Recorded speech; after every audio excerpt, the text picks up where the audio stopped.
अस्सलाम वालेकुम स्टूडेंट्स, मैं हूं एहसान और आज हम जो टॉपिक डिस्कस करने जा रहे हैं वो है melanoma and TIL, tumour infiltrating lymphocytes.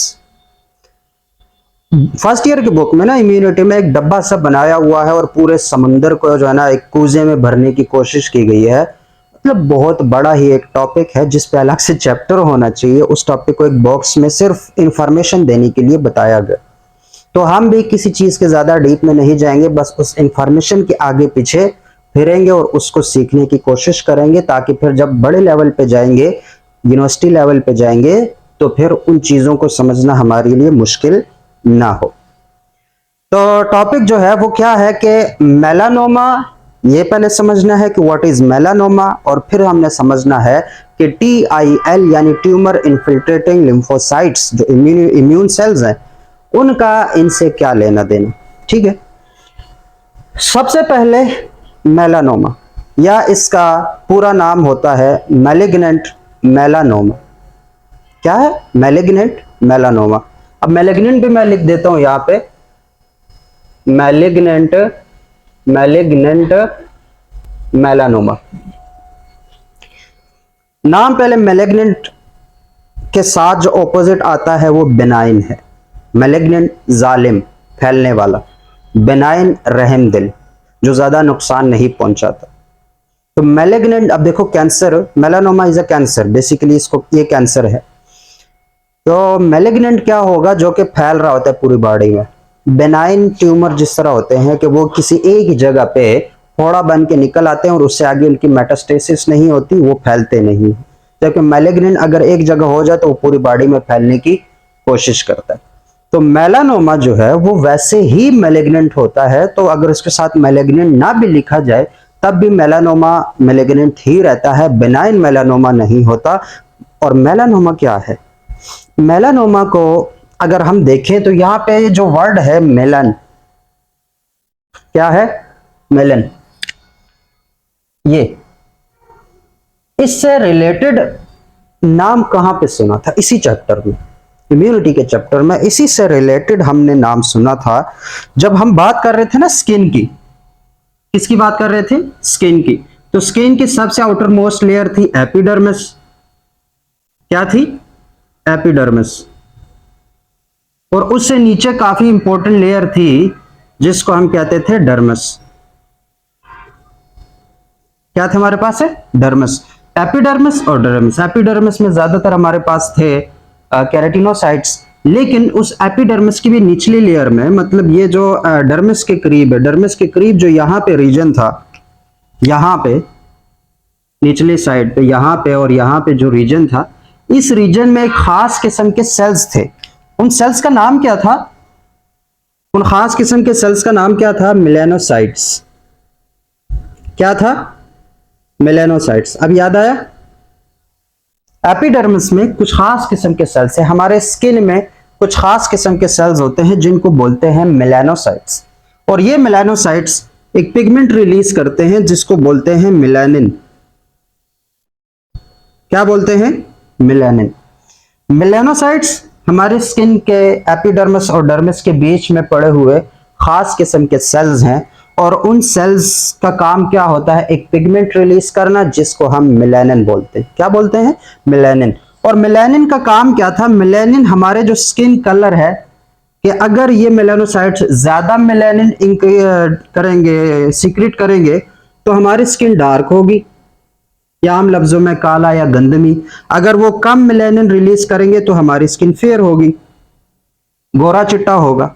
ठीक है, अगर मेलानिन ज्यादा है तो स्किन डार्क है, अगर मेलानिन कम है तो रंग जो है वो फेयर है, वो गोरा है, चिट्टा है, चिट्टा चिट्टा। ठीक है, और अगर दरमियाना में है तो गंदमी रंग है, जैसे हमारे एशिया के लोगों में ज्यादा होता है तो गंदमी रंग वहां पे ज्यादा होता है।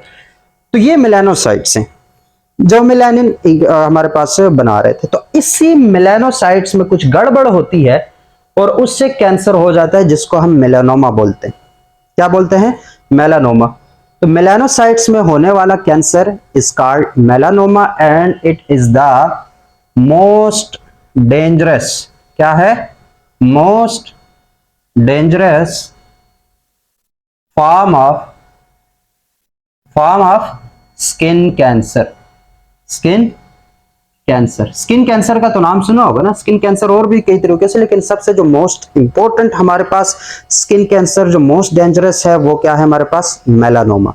The cancer occurred in the melanocytes. Melanocytes में जो कैंसर हो जाए तो उसकी वजह से जो कैंसर है उसको मेलानोमा बोलेंगे या फिर मैलिग्नेंट मेलानोमा। और कैंसर क्या है, कैंसर हमारे पास क्या होता है बेसिकली, कैंसर को सिंपल डिफाइन करो तो व्हाट इज कैंसर। ये तो हमें हो गया कि मेलानोसाइट्स में होने वाली जो कैंसर है उसको मेलानोमा बोलते हैं। और ये एक कैंसर है जिस तरह लिम्फोमा लिम्फोसाइट्स में होता है, इसी तरह लिम्फ नोड्स में होगा, तो इसी तरह मेलानोमा मेलानोसाइट्स में। लेकिन व्हाट इज कैंसर, अगर कैंसर को मैं सिंपली डिफाइन करूं तो what is cancer, cancer is the uncontrolled growth of cells. Uncontrolled growth of sales.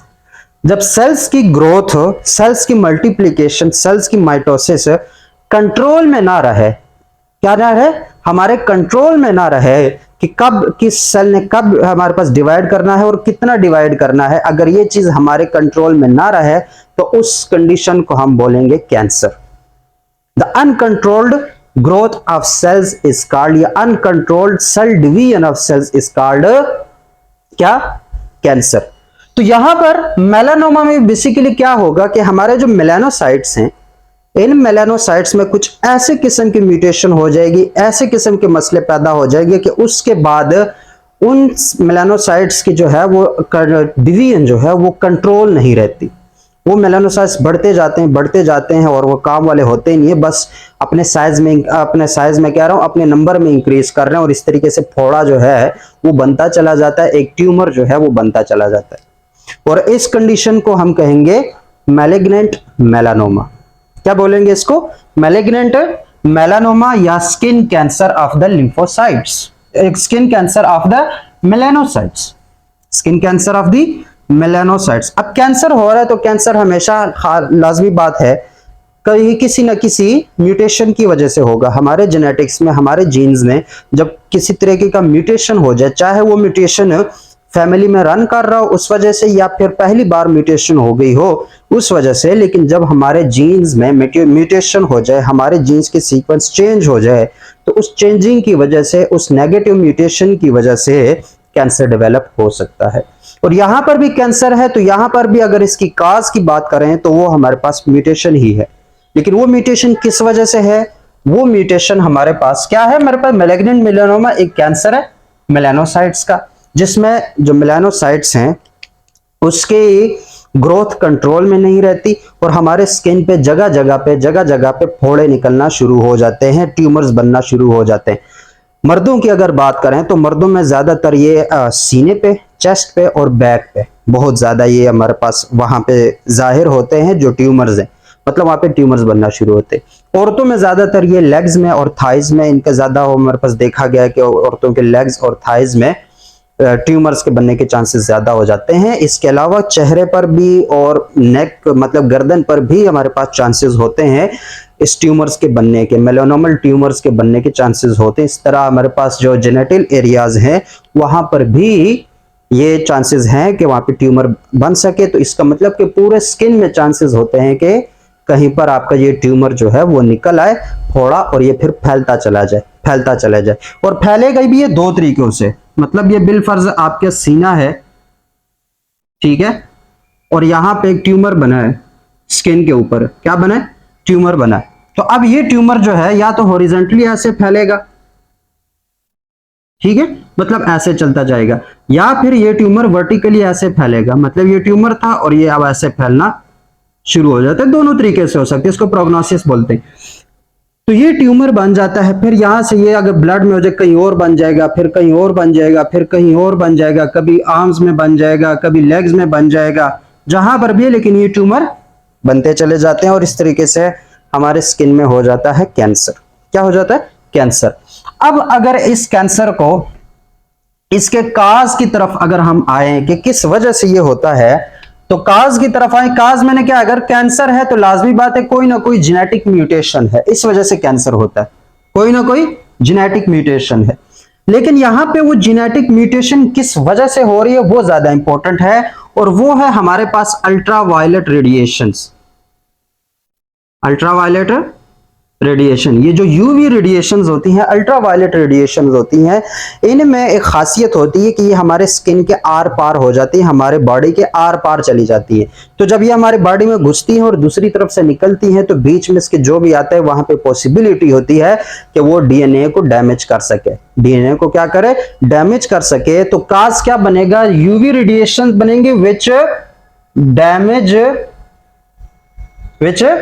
Damage our DNA, damage our DNA.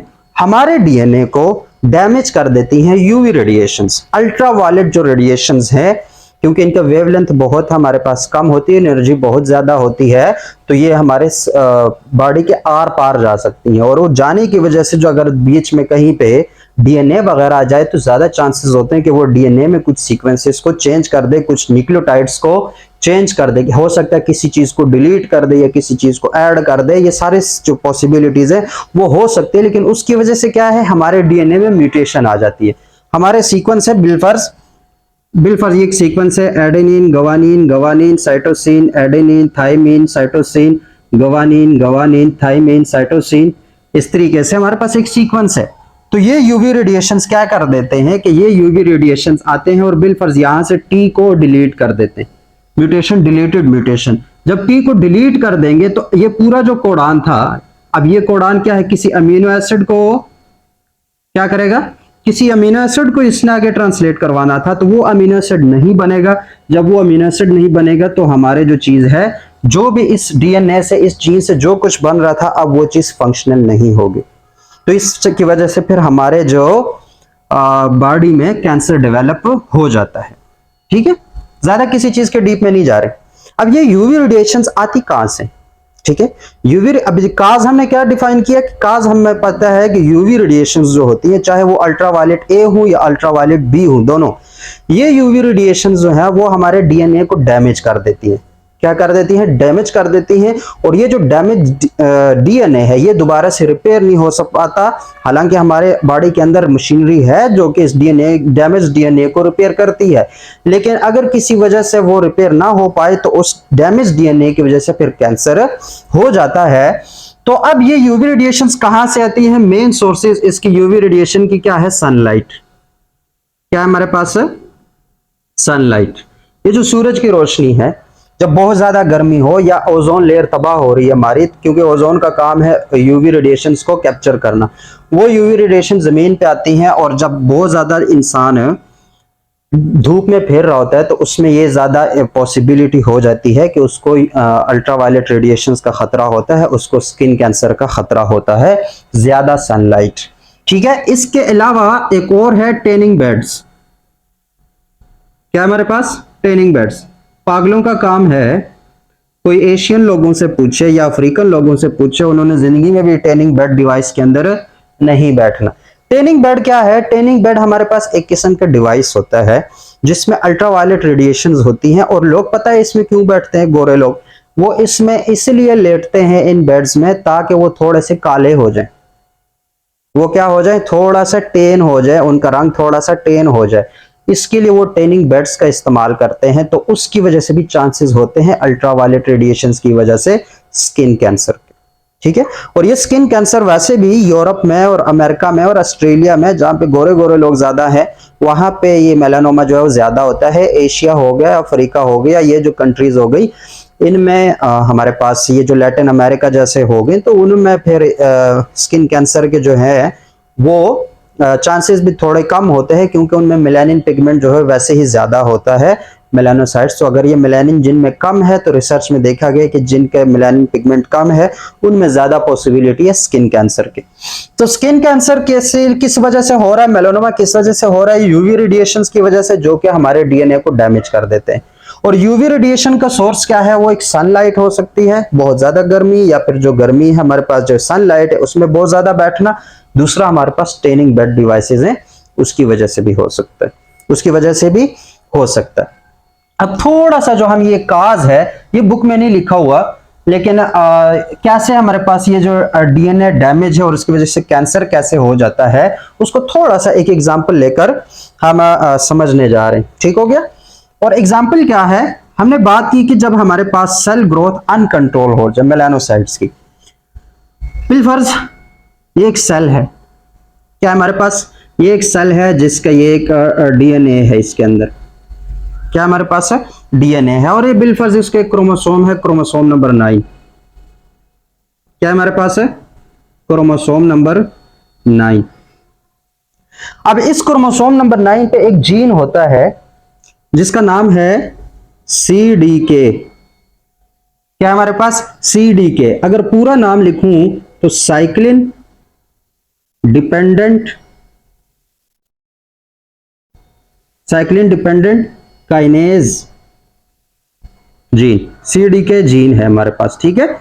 अब वो क्या करेगा, वो एक प्रोटीन बनाता है, एक एंजाइम बनाता है, साइक्लिन डिपेंडेंट काइनेज एंजाइम। क्या बनाता है, साइक्लिन डिपेंडेंट काइनेज एंजाइम। और ये साइक्लिन डिपेंडेंट काइनेज एंजाइम क्या करता है, ये आगे करवाता है सेल डिवीजन। क्या करवाता है, सेल डिवीजन। मतलब ये एंजाइम डिसाइड करता है कि सेल डिवीजन कब होगी कब नहीं होगी, उसमें हेल्प आउट, जो सेल डिवाइड करेगा उसमें हेल्प आउट करेगा। किसी भी उस तरीके में नहीं जा रहा है, लेकिन ये एंजाइम सेल डिवीजन को कंट्रोल करने में इन्वॉल्व होता है। क्या नाम है इसका, CDK जीन है, जो कि एक एंजाइम बनाता है साइक्लिन डिपेंडेंट काइनेज या CDK, और वो एंजाइम सेल डिवीजन में इन्वॉल्व है। इस एंजाइम को ऑन ऑफ करने के लिए, इस एंजाइम को ऑन ऑफ करने के लिए एक इनहिबिटर होता है। क्या होता है, इनहिबिटर। अगर उसको मैं सिंपल लफ्जों में लिखूं तो CDK इनहिबिटर उसको क्या दो। अब ये इनहिबिटर अगर इस CDK जीन के साथ एक्टिवेट हो गया तो ये CDK, मतलब अगर इनहिबिटर आके लग गया साइक्लिन डिपेंडेंट काइनेज के साथ तो सेल डिवीजन नहीं होगी। अगर इनहिबिटर इसके साथ नहीं लगा तो ये सेल डिवीजन करेगा। मतलब इसको कंट्रोल करने के लिए, इस एंजाइम को कंट्रोल करने के लिए हमारे बॉडी में इनहिबिटर होता है, CDK इनहिबिटर। क्या होता है हमारे पास, CDK इनहिबिटर। इस CDK इनहिबिटर का काम क्या है कि अगर ये इस एंजाइम के साथ लगा हुआ है, अटैच्ड है, तो ये cyclin dependent kinase cell division में अपना काम नहीं कर पाएगा, ये स्टॉप हो जाएगा। अगर ये इनहिबिटर इससे अलग हो, क्या हो, अलग हो, तो फिर ये साइक्लिन डिपेंडेंट काइनेज अपना काम करेगा और सेल डिवीजन करवाएगा, सेल डिवीजन करवाएगा। तो बिलफर्ज क्या है हमारे पास, इसको थोड़ा सा जेनेटिकली हम लिख लेते हैं कि बिलफर्ज हमारे पास है C ये एक जीन है TT। मैं प्रॉपर नहीं है, मैं सिर्फ एग्जांपल बता रहा हूं। ये एक जीन है जिसका काम होता है CDK एंजाइम बनाना। मतलब जब ये ट्रांसलेट होगा तो इससे बनेगा CDK जीन, CDK एंजाइम बनेगा इससे। ठीक हो गया। और CDK enzyme cyclin dependent kinase enzyme का काम क्या होगा, सेल डिवीजन करवाना। जब ये एक्टिवेट होगा तो सेल डिवाइड करेगा। अब इसी के पीछे डीएनए में हमारे पास, मैं एक और सीक्वेंस लिख देता हूं बिलफर्ज, TTU नहीं आएगा, TTAAGCCT, ठीक है, और फिर TA। अब ये भी हमारे पास एक जीन है, और ये जीन अगर एक्टिवेट होगा तो इससे हमारे पास CDK इनहिबिटर बनेगा। क्या बनेगा, CDK इनहिबिटर। अगर ये इनहिबिटर इसके साथ अटैच हुआ तो सेल डिवीजन नहीं होगी, अगर अटैच नहीं हुआ तो सेल डिवीजन होगी। बिलफर्ज वो जो यूवी रेडिएशंस थी, क्या थी हमारे पास, वो जो यूवी रेडिएशंस थी, उन यूवी रेडिएशन ने इस CDK इनहिबिटर वाला जो सीक्वेंस है उसको चेंज कर दिया। मतलब उसने A डिलीट कर दिया, यहां से C डिलीट कर दिया, यहां से T डिलीट कर दिया। इस तरह से म्यूटेशन हो गई। किसमें, इनहिबिटर में। वो जो CDK एंजाइम है उसको नहीं छेड़ा, इस इनहिबिटर में म्यूटेशन हो गई। यहाँ पे जो DNA है वो डैमेज कर गया। तो इस डैमेज से क्या मसला होगा कि इस डैमेज को अगर ये दोबारा रिपेयर ना किया जाए तो ये हमारे पास अब जो जीन है वो किसी काम का नहीं है, वो CDK इनहिबिटर नहीं बनाएगा, CDK इनहिबिटर नहीं बनाएगा। जब ये CDK इनहिबिटर नहीं बनाएगा तो ये वाला जो जीन है वो तो अपना काम कर रहा है, वो CDK एंजाइम रिलीज करता जा रहा है और वो सेल डिवीजन होती जा रही है, होती जा रही है, होती जा रही है। जो उसको कंट्रोल करने वाला था इनहिबिटर, उस इनहिबिटर वाले जीन में हमारे पास चेंजिंग हो गई है, म्यूटेशन हो गई है, तो अब इस CDK को कोई रोकने वाला नहीं है, तो ये सेल डिवाइड करता जाएगा, करता जाएगा। और हमने क्या बात की कि जब सेल डिवीजन कंट्रोल में ना रहे तो वो क्या होता है हमारे पास, कैंसर। वो हमारे पास क्या होता है, कैंसर। तो अभी ये मैंने जस्ट एक एग्जांपल सेलेक्ट की है, एक एग्जांपल कंसीडर की है कि अगर इस तरीके से हो भी सकता है, मतलब और कई हमारे पास इन्वॉल्व होते हैं सेल डिवीजन में चीजें, और भी काफी सारे जो है ना वो ऊपर लेवल पर हैं, लेकिन एक CDK को हमने कंसीडर किया कि इसका ये काम था, और जब उसका इनहिबिटर हमारे पास म्यूटेटेड हो गया तो सेल डिवीजन अब रुकने वाली नहीं है। और इस तरीके से जो हमारे पास अगर ये मेलानोसाइट्स में है तो वो डिवाइड करना शुरू हो जाएंगे, उनको कोई रोकने वाला नहीं है डिवीजन का, और इस तरीके से ट्यूमर बनना शुरू हो जाएगा और कैंसर हो जाएगा। क्या हो जाएगा, कैंसर हो जाएगा। तो ये तो था हमारे पास थोड़ा सा काज। अब आते हैं बड़ी ही मेन बात पे, और वो मेन बात क्या है हमारे पास, वो मेन बात है हमारे पास कि बिलफर्ज ये पेट है, यहां पे एक ट्यूमर बन गया था। क्या बन गया है, ट्यूमर। यहां पे जो हमारे पास सेल्स हैं वो उनकी हमारे पास अनकंट्रोल्ड ग्रोथ हो रही है। क्या हो रही है, अनकंट्रोल ग्रोथ हो रही है। अनकंट्रोल ग्रोथ का मतलब यहां पे कैंसर है, यहां पे कैंसर है, कोई चीज मसला है, तो यहां पे क्या चीज एक्टिवेट होगा, हमारा इम्यून सिस्टम एक्टिवेट होगा। क्या एक्टिवेट होगा, इम्यून सिस्टम एक्टिवेट होगा। तो कई किस्म के जो सेल्स हैं वो एक ग्रुप की सूरत में इस ट्यूमर के पास आना शुरू हो जाएंगे। कई किस्म के सेल्स जो है इस ग्रुप के फॉर्म में यहां पे आना शुरू हो जाएंगे। हो सकता है T सेल्स भी हों, क्या है हमारे पास T सेल्स भी हो सकते हैं, उसके बाद नेचुरल किलर सेल्स भी हो सकते हैं, नेचुरल किलर सेल्स हो सकते हैं, मैक्रोफेजेस हो सकते हैं। क्या हो सकते हैं, मैक्रोफेजेस भी हो सकते हैं, B सेल्स हो सकते हैं। ये सारे सेल्स जो है ना ग्रुप के फॉर्म में इस ट्यूमर के पास आके इसको रोकने की कोशिश करते हैं। तो इन सब को एक कलेक्टिव टर्म दिया जाता है, इन सब को एक और किस्म का टर्म दी जाती है, एक और किस्म की डेफिनेशन दी जाती है, और वो क्या है, ट्यूमर, क्या हमारे पास, ट्यूमर इन्फिल्ट्रेटिंग लिम्फोसाइट्स। क्या कहा जाता है इसको, ट्यूमर इन्फिल्ट्रेटिंग लिम्फोसाइट, या फिर in short TIL। In short क्या किया जाता है, TIL, जिसमें T सेल्स जो है वो बहुत ज्यादा अबंडेंट होते हैं। तो वो ये जो ट्यूमर है, लाजमी बात है ट्यूमर है तो किसी ना किसी आर्गन में है, मतलब स्किन में है, तो स्किन के आगे और पीछे। अब ये आते बेसिकली कहां से है, तो वो हमारे पास ब्लड स्ट्रीम से, जब ये ट्यूमर मतलब हमारे जो व्हाइट ब्लड सेल्स है, जब वो ब्लड स्ट्रीम को लीव करते हैं और ट्यूमर के पास आते हैं, तो उनको फिर बोलेंगे हम ट्यूमर इन्फिल्ट्रेटिंग लिम्फोसाइट्स। जो भी लिम्फोसाइट्स आ रहे हैं उनको क्या बोलेंगे, ट्यूमर इन्फिल्ट्रेटिंग लिम्फोसाइट्स या फिर TIL। और इनका काम होता है इन कैंसरस सेल्स को मारना। क्या हमारे पास ये जो नेचुरल किलर सेल साथ ला रहे हैं, मैक्रोफेजेस साथ ला रहे हैं, इनका काम ही होता है इन नेचुरल किलर सेल्स का कि वो अपने बॉडी के इस सेल्स को मारना शुरू कर दें। तो वो मार तो रहे होते हैं, लेकिन क्योंकि इनकी जो सेल डिवीजन है वो कंट्रोल नहीं हो रही होती, या इसके मारने की जो हमारे पास सलाहियत है वो कम है, जबकि डिवाइड ज्यादा हो रहा है, तो इसकी वजह से भी हमारे पास इसको रोकना मुश्किल हो जाता है। तो ये ट्यूमर इन्फिल्ट्रेटिंग सेल बेसिकली हमारे पास लिम्फोसाइट्स हैं, जो ब्लड स्ट्रीम को छोड़कर इस ट्यूमर के पास आते हैं, ट्यूमर में इन्फिल्ट्रेट करने की कोशिश करते हैं, उसमें घुसने की कोशिश करते हैं। तो इन सेल्स को फिर हम, इन व्हाइट ब्लड सेल्स को हम क्या कहते हैं, ट्यूमर इन्फिल्ट्रेटिंग सेल्स। क्या बोलते हैं, ये ट्यूमर के अंदर भी हो सकते हैं, क्योंकि वो भी हमारे बॉडी पार्ट है, तो ये ट्यूमर के अंदर भी हो सकते हैं। और ये जो आगे पीछे सेल्स होते हैं इस ट्यूमर्स को, इस ट्यूमर के, उसको बोलते हैं स्ट्रोमा। उसको क्या बोलते हैं, स्ट्रोमा। तो वहां पर भी ये हो सकते हैं, वहां पर भी ये हो सकते हैं। तो ट्यूमर इन्फिल्ट्रेटिंग सेल्स जो है, ये ट्यूमर इन्फिल्ट्रेटिंग लिम्फोसाइट्स, उनका काम होता है इन कैंसरस सेल्स को किल करना। क्या करना, इन कैंसरस सेल्स को किल करना। वो हमारे पास कंप्लीमेंट सिस्टम भी एक्टिवेट कर सकते हैं, वो मैक्रोफेजेस के जरिए भी किल कर सकते हैं, वो नेचुरल किलर सेल्स के जरिए किल कर सकते हैं, इवन वो साइटोटॉक्सिक T सेल्स के जरिए भी किल कर सकते हैं। लेकिन इनका काम क्या है, जो कैंसरस सेल है, जो ट्यूमर है, उसको खत्म करना, उनको मार देना। लेकिन ये जो TIL है, ये जो हमारे पास ट्यूमर इन्फिल्ट्रेटिंग लिम्फोसाइट्स हैं, ये इतने ज्यादा ताकतवर नहीं होते कि कुछ कैंसर्स को, जैसे मैलिग्नेंट मेलानोमा है, उन कैंसर को ये खत्म कर दे खुद ब खुद। मतलब छोटे मोटे कैंसर हमारी बॉडी में होते रहते हैं, लेकिन उनको यही TIL जो है, ट्यूमर इन्फिल्ट्रेटिंग लिम्फोसाइट्स, वो उसको वहीं पे खत्म कर रहे होते, तो हमें फील नहीं होता। लेकिन कुछ बड़े कैंसर्स हैं जैसे कि मैलिग्नेंट मेलानोमा है, उसके लिए फिर ये TIL जो नेचुरल हमारे बॉडी के अंदर है, ये पूरा फायदेमंद नहीं होता, इसका इतना भी कंट्रोल नहीं रहता कि पूरे कैंसर को खत्म कर दे।